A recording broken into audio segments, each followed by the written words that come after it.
Hi friends, welcome back to our channel. Friends, ಇವತ್ತಿನ ವಿಡಿಯೋದಲ್ಲಿ ನಾನು ಏನು ಹೇಳ್ಕೊಡ್ತಾ ಇದ್ದೀನಿ ಅಂದರೆ ಸ್ಲೀವ್ಸ್ಗೆ ನಾವು ಥ್ರೆಡ್ ಪೈಪಿಂಗನ್ನು ಸ್ಟಿಚ್ ಮಾಡ್ಕೊಳ್ಳೋದು ಯಾವ ರೀತಿ ಅಂತ ಹೇಳ್ಕೊಡ್ತಾ ಇದ್ದೀನಿ.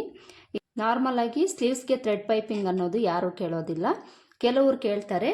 ಈ ಥರ ನಾವು ಥ್ರೆಡ್ ಪೈಪಿಂಗನ್ನು ಸ್ಟಿಚ್ ಮಾಡಿ ಕೊಟ್ಟಾಗ ಅಮೌಂಟು ಸಹ ಸ್ವಲ್ಪ ಜಾಸ್ತಿ ನಾವು ತಗೊಳ್ಬೇಕಾಗುತ್ತೆ. ರೆಗ್ಯುಲರಾಗಿ ತಗೊಳ್ಳೋದಕ್ಕಿಂತನೂ ಒಂದು 20-30 ರೂಪಾಯಿ ಜಾಸ್ತಿ ಅಮೌಂಟನ್ನು ನಾವು ತಗೊಳ್ಬೇಕು. ಈ ಥರ ಸ್ಲೀವ್ಸ್ಗೆ ನಾವು ಥ್ರೆಡ್ ಪೈಪಿಂಗನ್ನು ಕೊಟ್ಟರೆ ಇದ್ರ ಲುಕ್ಕು ಚೆನ್ನಾಗಿರುತ್ತೆ, ಹಾಗೆಯೇ ಅಮೌಂಟು ಸಹ ನಮಗೆ ಸ್ವಲ್ಪ ಜಾಸ್ತಿನೇ ಬರುತ್ತೆ. ಇದನ್ನು ನೀವು ಕಲ್ತ್ಕೊಳ್ಳಿ. ಈಗ ನಾನು ನಿಮಗೆ ಸ್ಲೀವ್ಸ್ಗೆ ಥ್ರೆಡ್ ಪೈಪಿಂಗ್ ಯಾವ ರೀತಿ ಸ್ಟಿಚ್ ಮಾಡ್ಕೊಳ್ಬೇಕು ಅಂತ ತೋರಿಸ್ತೀನಿ. ವಿಡಿಯೋನ ಸ್ಕಿಪ್ ಮಾಡದೆ ಕೊನೆವರೆಗೂ ನೋಡಿ. ಮೊದಲಿಗೆ ನಾವಿಲ್ಲಿ ಸ್ಲೀವ್ಸಲ್ಲಿ ಲೈನಿಂಗು ಮೇನ್ ಫ್ಯಾಬ್ರಿಕ್ಕು ಎರಡೂ ತಗೊಳ್ಬೇಕು. ಎರಡಕ್ಕೂ ನಾವೇನಾದರೂ ಪೀಸ್ ಜಾಯಿಂಟ್ ಮಾಡ್ಕೊಳ್ಬೇಕಾದ್ರೆ ಮೊದಲೇ ನಾವು ಪೀಸನ್ನು ಜಾಯಿಂಟ್ ಮಾಡ್ಕೊಳ್ಬೇಕು. ಇಲ್ಲಿ ನಾನು ಪೀಸನ್ನು ಜಾಯಿಂಟ್ ಮಾಡಿ ಇಟ್ಕೊಂಡಿದ್ದೀನಿ. ಮೊದಲಿಗೆ ನಾವಿಲ್ಲಿ ಲೈನಿಂಗನ್ನು ತಗೊಂಡು ಈ ಥರ ಓಪನ್ ಮಾಡ್ಕೊಳ್ಬೇಕು. ಓಪನ್ ಮಾಡಿಕೊಂಡು ಇದಕ್ಕೆ ನಮಗೆ ಥ್ರೆಡ್ ಎಷ್ಟು ಬೇಕಾಗಿರುತ್ತೆ ಅಂತ ಮೊದಲು ನಾವು ನೋಡ್ಕೊಳ್ಬೇಕು. ಥ್ರೆಡ್ಡನ್ನು ತಗೊಳ್ಳಿ, ಆದಷ್ಟು ಸಣ್ಣ ಇರೋ ಥ್ರೆಡ್ಡನ್ನು ತಗೊಳ್ಳಿ. ಸಣ್ಣ ಇರೋ ಥ್ರೆಡ್ ತಗೊಂಡ್ರೆ ಪೈಪಿಂಗ್ ಸಣ್ಣದಾಗಿ ಬರುತ್ತೆ, ಫಿನಿಶಿಂಗು ಚೆನ್ನಾಗಿ ಬರುತ್ತೆ. ಈ ಥರ ಈ ಕಡೆ ಒಂದು ಸ್ವಲ್ಪ ಎಕ್ಸ್ಟ್ರಾ ಥ್ರೆಡ್ಡನ್ನು ಬಿಟ್ಟು ಈ ಥರ ಲೆಂತ್ ಎಷ್ಟು ಬೇಕೋ ನೋಡಿಕೊಂಡು ತಗೊಳ್ಬೇಕು. ಸ್ವಲ್ಪ ಲೆಂತ್ ಜಾಸ್ತಿನೇ ತಗೊಳ್ಳಿ. ಇದನ್ನು ಡಬಲ್ ಫೋಲ್ಡ್ ಮಾಡ್ಕೊಳ್ಬೇಕು. ಎರಡೂ ಸ್ಲೀವ್ಸ್ಗೂ ಬೇಕಲ್ವ ನಮಗೆ, ಅದಕ್ಕೋಸ್ಕರ ಡಬಲ್ ಫೋಲ್ಡ್ ಮಾಡಿಕೊಂಡು ಇದನ್ನು ನಾವು ಕಟ್ ಮಾಡ್ಕೊಳ್ಬೇಕು. ಥ್ರೆಡ್ಡನ್ನು ಕಟ್ ಮಾಡಿಕೊಂಡು ಇಲ್ಲಿ ನಾವು ಪೈಪಿಂಗ್ ಕ್ಲಾತನ್ನು ತಗೊಳ್ಬೇಕು. ನೀವು ಯಾವ ಕಲರ್ ಪೈಪಿಂಗ್ ಕೊಡಬೇಕು ಆ ಕ್ಲಾತಲ್ಲಿ ಸ್ಟ್ರೈಟ್ ಪೀಸ್ ಆದರೂ ತೊಗೊಳ್ಬೋದು, ಕ್ರಾಸ್ ಪೀಸ್ ಆದರೂ ತೊಗೊಳ್ಬೋದು. ಇಲ್ಲಿ ಸ್ಲೀವ್ಸ್ಗೆ ಕೊಡ್ತಾ ಇರೋದ್ರಿಂದ ನಾವು ಕ್ರಾಸ್ ಪೀಸೇ ಬೇಕು ಅಂತೇನಿಲ್ಲ, ಸ್ಟ್ರೈಟ್ ಪೀಸು ನಾವು ತೊಗೊಳ್ಬೋದು, ಪ್ರಾಬ್ಲಮ್ ಏನೂ ಇಲ್ಲ.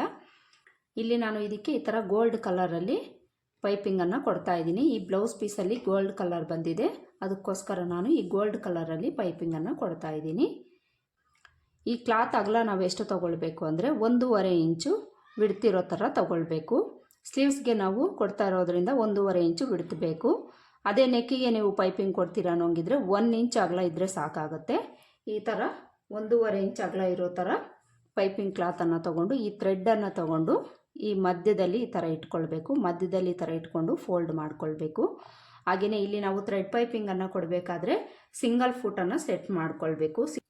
ಸಿಂಗಲ್ ಫುಟಲ್ಲೇ ನಾವು ಥ್ರೆಡ್ ಪೈಪಿಂಗನ್ನು ಕೊಡಬೇಕು, ಆಗಲೇ ಫಿನಿಶಿಂಗ್ ನೀಟಾಗಿ ಬರುತ್ತೆ. ಸಿಂಗಲ್ ಫುಟನ್ನು ಹಾಕ್ಕೊಂಡು ಮೊದಲಿಗೆ ನಾವು ಇದಕ್ಕೆ ಅಡ್ಡಡ್ಡ ಒಂದು ಸ್ಟಿಚ್ ಹಾಕ್ಕೊಳ್ಬೇಕು. ಈ ಥರ ಅಡ್ಡಡ್ಡ ಒಂದು ಸ್ಟಿಚ್ ಹಾಕ್ಕೊಂಡು ಈಗ ಈ ಥ್ರೆಡ್ ಪಕ್ಕದಲ್ಲೇ ಸ್ಟಿಚ್ ಬೀಳೋ ಥರ ಸ್ಟಿಚ್ ಮಾಡ್ಕೊಳ್ಬೇಕು. ಆದಷ್ಟು ಥ್ರೆಡ್ ಎಡ್ಜಿಗೆ ಸ್ಟಿಚ್ ಬೀಳಬೇಕು, ನೋಡ್ಕೊಳ್ಳಿ. ಇಲ್ಲಿ ನಾವು ಸಿಂಗಲ್ ಫುಟ್ ಹಾಕ್ಕೊಂಡಿರ್ತೀವಲ್ಲ, ಆಟೋಮೆಟಿಕಲಿ ಎಡ್ಜ್ಗೆ ನಮಗೆ ಸ್ಟಿಚ್ ಬೀಳುತ್ತೆ, ಪ್ರಾಬ್ಲಮ್ ಏನೂ ಇಲ್ಲ. ಒಂದು ವೇಳೆ ನಿಮಗೇನಾದರೂ ಸೈಡ್ಗೆ ಹೋಗ್ತಾ ಇದ್ದರೆ ನೋಡ್ಕೊಳ್ಳಿ, ಒಂಚೂರು ಈ ಕ್ಲಾತನ್ನು ಈ ಕಡೆಗೆ ಇಟ್ಕೊಂಡು ಸ್ಟಿಚ್ ಮಾಡ್ಕೊಳ್ಳಿ, ಆಗ ಕರೆಕ್ಟಾಗಿ ನಿಮಗೆ ಥ್ರೆಡ್ ಪಕ್ಕದಲ್ಲೇ ಸ್ಟಿಚ್ ಬೀಳುತ್ತೆ.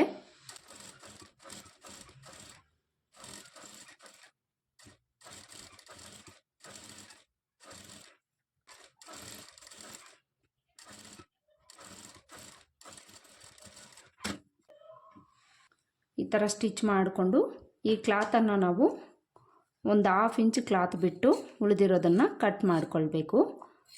ಸ್ಲೀವ್ಸ್ಗಾದರೆ ನಾವು 1/2 ಇಂಚ್ ಕ್ಲಾತನ್ನು ಬಿಡಬೇಕು, ನೆಕ್ಕಿಗಾದರೆ 1/4 ಇಂಚ್ ಕ್ಲಾತನ್ನು ಬಿಟ್ಟು ಕಟ್ ಮಾಡ್ಕೊಳ್ಬೇಕು.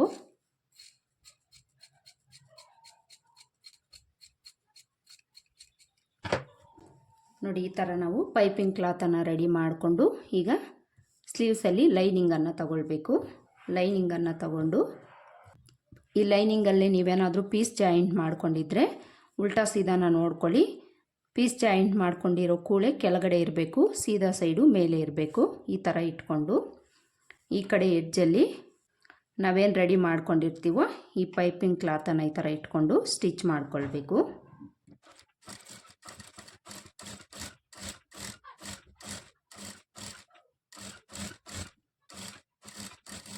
ಈ ಥರ ಒಂದು ಸ್ಲೀವ್ಸ್ಗೆ ಸ್ಟಿಚ್ ಮಾಡಿಕೊಂಡು ಈಗ ಇನ್ನೊಂದು ಸ್ಲೀವ್ಸನ್ನು ತಗೊಂಡು ಇದರ ಆಪೋಸಿಟಲ್ಲಿ ಇಟ್ಕೊಳ್ಬೇಕು. ಆಪೋಸಿಟಲ್ಲಿ ಇಟ್ಕೊಂಡಿಲ್ಲ ಅಂದರೆ ಎರಡೂ ಸ್ಲೀವ್ಸು ಒಂದೇ ಕಡೆ ಬರುತ್ತೆ, ನೋಡ್ಕೊಳ್ಳಿ. ನೋಡಿಕೊಂಡು ಆಪೋಸಿಟಲ್ಲಿ ಇಟ್ಕೊಂಡು ಈ ಸ್ಲೀವ್ಸನ್ನು ಕೆಳಗಡೆ ಇಟ್ಕೊಂಡು ಇದ್ರ ಮೇಲೆ ಈ ಥ್ರೆಡ್ ಪೈಪಿಂಗನ್ನು ಇಟ್ಕೊಂಡು ಸ್ಟಿಚ್ ಮಾಡಿಕೊಳ್ಬೇಕು.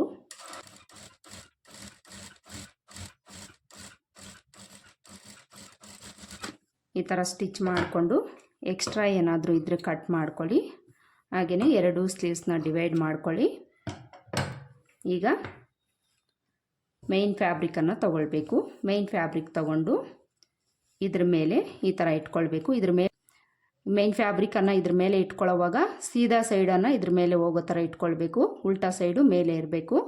ಈ ಥರ ಇಟ್ಕೊಂಡು ಈಗ ಲೈನಿಂಗ್ ಸೈಡ್ಗೆ ತಿರುಗಿಸ್ಕೊಳ್ಬೇಕು. ಈ ಥರ ಲೈನಿಂಗ್ ಸೈಡ್ಗೆ ತಿರುಗಿಸ್ಕೊಂಡು ಮೈನ್ ಫ್ಯಾಬ್ರಿಕ್ ಮೇಲೆ ಲೈನಿಂಗನ್ನು ಕರೆಕ್ಟಾಗಿ ಇಟ್ಕೊಂಡು ನಾವೇನು ಆಲ್ರೆಡಿ ಈ ಥ್ರೆಡ್ ಪೈಪಿಂಗನ್ನು ಸ್ಟಿಚ್ ಮಾಡ್ಕೊಂಡಿರ್ತೀವಲ್ಲ ಅದ್ರ ಮೇಲೇ ಸ್ಟಿಚ್ ಮಾಡ್ಕೊಳ್ಬೇಕು. ಈ ಲೈನಿಂಗ್ ಸೈಡ್ಗೆ ತಿರುಗಿಸ್ಕೊಂಡು ಸ್ಟಿಚ್ ಮಾಡ್ಕೊಂಡಿದ್ದೀವಿ ಅಂದರೆ ಈ ಸ್ಟಿಚ್ ನಮಗೆ ಕಾಣಿಸ್ತಾ ಇರುತ್ತೆ. ಅದ್ರ ಮೇಲೇ ನಾವು ಸ್ಟಿಚ್ ಹಾಕ್ಕೊಳ್ಬೋದು.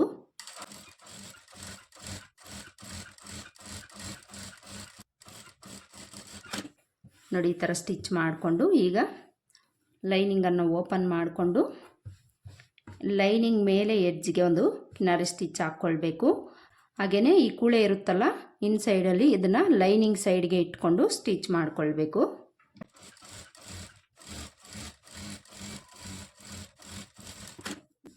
ಈ ಥರ ಸ್ಟಿಚ್ ಮಾಡಿಕೊಂಡು ಈಗ ಈ ಲೈನಿಂಗನ್ನು ಇನ್ಸೈಡ್ಗೆ ಫೋಲ್ಡ್ ಮಾಡಿಕೊಂಡು ಮೇಲೆ ಒಂದು ಟಾಪ್ ಸ್ಟಿಚ್ ಹಾಕ್ಕೊಳ್ಬೇಕು.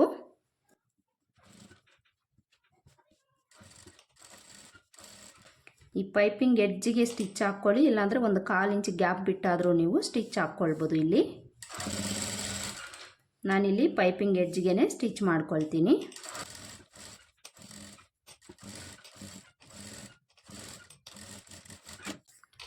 ನೋಡಿ, ಇಲ್ಲಿ ನಾವು ಸ್ಲೀವ್ಸ್ಗೆ ಪೈಪಿಂಗನ್ನು ಕೊಟ್ಟಾಯಿತು. ಈಗ ನಾವು ಲೈನಿಂಗು ಮೇಯ್ನ್ ಫ್ಯಾಬ್ರಿಕನ್ನು ಜಾಯಿಂಟ್ ಮಾಡಿಕೊಂಡು ಎಕ್ಸ್ಟ್ರಾ ಕ್ಲಾತನ್ನು ಕಟ್ ಮಾಡ್ಕೊಳ್ಬೇಕು. ನೋಡಿ, ಇಲ್ಲಿ ನಾನು ಲೈನಿಂಗು ಮೇಯ್ನ್ ಫ್ಯಾಬ್ರಿಕನ್ನು ಜಾಯಿಂಟ್ ಮಾಡಿಕೊಂಡು ಸುತ್ತಲೂ ಇರೋ ಎಕ್ಸ್ಟ್ರಾ ಕ್ಲಾತನ್ನು ಕಟ್ ಮಾಡ್ಕೊಂಡಿದ್ದೀನಿ. ಈಗ ಇನ್ನೊಂದು ಸ್ಲೀವ್ಸನ್ನು ನಾನು ಸ್ಟಿಚ್ ಮಾಡಿ ತೋರಿಸ್ತೀನಿ. ಈ ಸ್ಲೀವ್ಸ್ಗೆ ಆಲ್ರೆಡಿ ನಾವು ಥ್ರೆಡ್ ಪೈಪಿಂಗನ್ನು ಲೈನಿಂಗಿಗೆ ಅಟ್ಯಾಚ್ ಮಾಡ್ಕೊಂಡಿದ್ದೀವಲ್ಲ, ಈಗ ಮೇಯ್ನ್ ಫ್ಯಾಬ್ರಿಕನ್ನು ತಗೊಂಡು ಸೀದಾ ಸೈಡ್ ಮೇಲೆ ಬರೋ ಥರ ಇಟ್ಕೊಂಡು ಇದ್ರ ಮೇಲೆ ಲೈನಿಂಗನ್ನು ಈ ಥರ ಇಟ್ಕೊಳ್ಬೇಕು. ಈ ಪೈಪಿಂಗ್ ಸ್ಟಿಚ್ ಮಾಡ್ಕೊಂಡಿರೋದು ಮೇಯ್ನ್ ಫ್ಯಾಬ್ರಿಕ್ ಸೀದಾ ಸೈಡ್ ಮೇಲೆ ಇಟ್ಕೊಂಡು ಲೈನಿಂಗಿಗೆ ಈ ಥ್ರೆಡ್ ಪೈಪಿಂಗನ್ನು ಅಟ್ಯಾಚ್ ಮಾಡ್ಕೊಂಡಿದ್ದೀವಲ್ಲ ಅಲ್ಲಿ ಸ್ಟಿಚ್ ಇರುತ್ತಲ್ಲ ಅದ್ರ ಮೇಲೇ ನಾವು ಸ್ಟಿಚ್ ಮಾಡ್ಕೊಳ್ಬೇಕು. ಆದಷ್ಟು ಎಡ್ಜಿಗೆ ಅಂದರೆ ಥ್ರೆಡ್ ಎಡ್ಜಿಗೆ ಸ್ಟಿಚ್ ಬೀಳೋ ಥರ ಸ್ಟಿಚ್ ಮಾಡ್ಕೊಳ್ಬೇಕು. ಇದನ್ನು ನೋಡಿಕೊಂಡು ನೀವು ಸ್ಟಿಚ್ ಮಾಡ್ಕೊಳ್ಳಿ. ಎಡ್ಜಿಗೆ ಏನಾದರೂ ಸ್ಟಿಚ್ ಬಿದ್ದಿಲ್ಲ ಅಂದರೆ ಥ್ರೆಡ್ ಪೈಪಿಂಗ್ ಫಿನಿಶಿಂಗ್ ಅನ್ನೋದು ನೀಟಾಗಿ ಬರೋದಿಲ್ಲ. ಅದಕ್ಕೋಸ್ಕರ ಥ್ರೆಡ್ ಎಡ್ಜಿಗೆ ಸ್ಟಿಚ್ ಬೀಳೋ ಥರ ಸ್ಟಿಚ್ ಮಾಡ್ಕೊಳ್ಬೇಕು. ಈ ಥರ ಸ್ಟಿಚ್ ಮಾಡಿಕೊಂಡು ಈಗ ಲೈನಿಂಗನ್ನು ಓಪನ್ ಮಾಡಿಕೊಂಡು ಲೈನಿಂಗ್ ಮೇಲೆ ಎಡ್ಜಿಗೊಂದು ಕಿನ್ನಾರಿ ಸ್ಟಿಚ್ ಹಾಕ್ಕೊಳ್ಬೇಕು. ಈಗ ಲೈನಿಂಗನ್ನು ಇನ್ಸೈಡ್ಗೆ ಫೋಲ್ಡ್ ಮಾಡಿಕೊಂಡು ಮೇಲೆ ಒಂದು ಟಾಪ್ ಸ್ಟಿಚ್ ಹಾಕ್ಕೊಳ್ಬೇಕು. ಟಾಪ್ ಸ್ಟಿಚ್ ಹಾಕ್ಕೊಂಡು ಲೈನಿಂಗು ಮೇಯ್ನ್ ಫ್ಯಾಬ್ರಿಕನ್ನು ಅಟ್ಯಾಚ್ ಮಾಡಿಕೊಂಡು ಸುತ್ತಲೂ ಇರೋ ಎಕ್ಸ್ಟ್ರಾ ಕ್ಲಾತನ್ನು ಕಟ್ ಮಾಡ್ಕೊಳ್ಬೇಕು.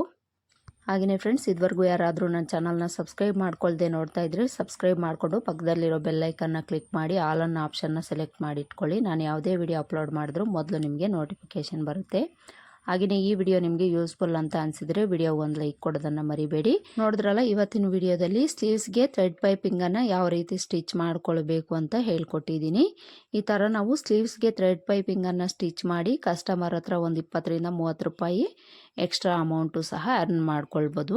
ಈ ವಿಡಿಯೋ ನಿಮಗೆ ಹೆಲ್ಪ್ ಆಗಿದೆ ಅಂತ ಅಂದ್ಕೊಳ್ತೀನಿ. ಹೆಲ್ಪ್ ಆಗಿದೆ ಅಂತ ಅನಿಸಿದರೆ ವಿಡಿಯೋಗೆ ಒಂದು ಲೈಕ್ ಕೊಡೋದನ್ನು ಮರಿಬೇಡಿ. ಮತ್ತೆ ಸಿಗೋಣ ಮತ್ತೊಂದು ವಿಡಿಯೋದಲ್ಲಿ. ಇದುವರೆಗೂ ವಿಡಿಯೋ ನೋಡಿದ್ದಕ್ಕಾಗಿ ಧನ್ಯವಾದಗಳು.